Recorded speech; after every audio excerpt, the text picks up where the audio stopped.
என் இனிய உலக தமிழ் மக்களே, நாணயங்கள், அஞ்சல் தலைகள் மற்றும் பணத்தாள்கள் பற்றிய தகவல்களை தெரிந்து கொள்ள என்னோட சேனலை சப்ஸ்கிரைப் பண்ணிக்கோங்க. அப்படியே அந்த கோவில் மணி மாதிரி இருக்கக்கூடிய குறியீடையை அழுத்திக்கோங்க. இன்று நாம் பார்க்க இருப்பது இந்திய நாணயங்கள் அச்சடிப்பதற்கான செலவுகள். What's the printing cost of Indian coins like 2011 to 2019 series 1 to 510 rupees coins. நம் இந்தியாவில் 4 இடங்களில் நாணயங்கள் அச்சடிக்கப்படுகிறது. முதலில் மும்பை, இரண்டாவது ஹைதராபாத், மூன்றாவது கொல்கத்தா, நான்காவது நொய்டா.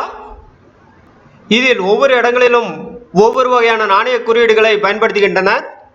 இந்த நாணய குறியீடு ஒவ்வொரு நாணயங்களிலும் வருடங்களுக்கு கீழ் இருக்கும்.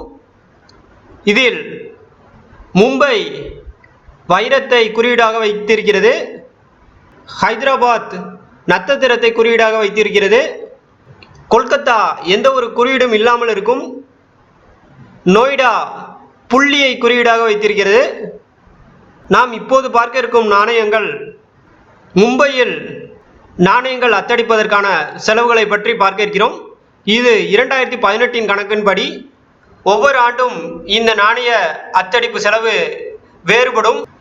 ஏனென்றால் நாணயங்கள் அச்சடிப்பதற்கான மூலப்பொருட்களின் விலை ஏற்றம் மற்றும் இறக்கத்தை பொறுத்து நாணயம் அச்சடிப்பு செலவு மாறும். இதில் சில நாணயங்கள் அச்சடிப்பதற்கு அதனுடைய அசல் பண மதிப்பை விட அதிகமாக இந்திய அரசு செலவு செய்கிறது. அதை பற்றி இந்த காணொளி வாயிலில் நீங்கள் பாருங்கள். இதில் நாம் முதலில் பார்க்க இருக்கும் நாணயம் ரூபாய் நாணயம். இந்த நாணயம் துருப்பிடிக்காத இரும்பினால் தயாரிக்கப்பட்ட நாணயமாகும். இதன் எடை 3.76 கிராம் ஆகும். ரூபாய் நாணயம் அச்சடிப்பு செலவு ரூபாய் 11 பைசாவாகும். அதாவது இதன் அசல் பண மதிப்பை விட 11 பைசா அதிகமாகும். இரண்டாவதாக பார்க்க இருப்பது 2 ரூபாய் நாணயம். இதுவும் துருப்பிடிக்காத இரும்பினால் தயாரிக்கப்பட்ட நாணயமாகும். இதன் எடை 4.9 கிராம் ஆகும். 2 ரூபாய் அச்சடிப்பு செலவு ரூபாய் 28 பைசாவாகும். மூன்றாவதாக நாம் பார்க்க இருப்பது 5 ரூபாய் நாணயம். இந்த நாணயம் நிக்கல் பித்தளையால் தயாரிக்கப்பட்ட நாணயமாகும். இதன் எடை 6 கிராம். 5 ரூபாய் நாணயம் அச்சடிப்பு செலவு ரூபாய் 69 பைசாவாகும். அடுத்ததாக நான்காவதாக நாம் பார்க்க இருப்பது 10 ரூபாய் நாணயம். இந்த நாணயம் 2 உலோக அமைப்பினால் உருவாக்கப்பட்ட நாணயமாகும். இதனை நீங்கள் பார்த்தாலே தெரியும். மத்தியில் இருப்பது வெண்மை நிறத்திலும் அதை சுற்றி இருப்பது தங்க நிறத்திலும் இருக்கும். இதை ஆங்கிலத்தில் பை மெட்டாலிக் காயின் என்று கூறுவோம்.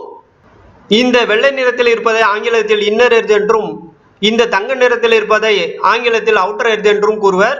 நாணயத்தின் மத்தியில் வெண்மை நிறத்தில் இருப்பது செம்பு நிக்கல் உலோகத்தால் தயாரிக்கப்பட்டதாகும். அதன் வெளிப்புறத்தில் தங்க நிறத்தில் இருப்பது அலுமினியம் மற்றும் வெண்கலத்தால் தயாரிக்கப்பட்ட உலோகங்கள் ஆகும்.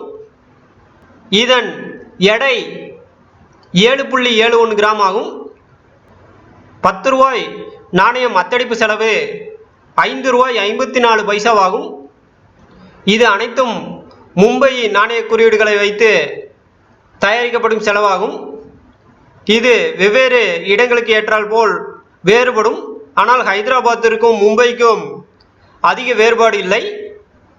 அதாவது 2019 வருட இறுதிக்குள் புது வகையான நாணயங்கள் வர இருக்கிறது. அதில் புதிதாக 20 ரூபாய் நாணயமும் சேர இருக்கிறது. அது வெளியிட்ட பிறகு அதை பற்றிய பிரத்யேக காணொளியை நமது சேனலில் பார்ப்போம். இந்த காணொளி உங்களுக்கு பிடித்திருந்தா விருப்பம் தெரிவிங்க. ஏதேனும் சந்தேகம் இருந்த கருத்து பெட்டியில் உங்கள் சந்தேகத்தை எழுதுங்க. உங்கள் நண்பர்களுக்கு பகிருங்க. வரலாற்று தகவல்கள் தொடரும். நன்றி.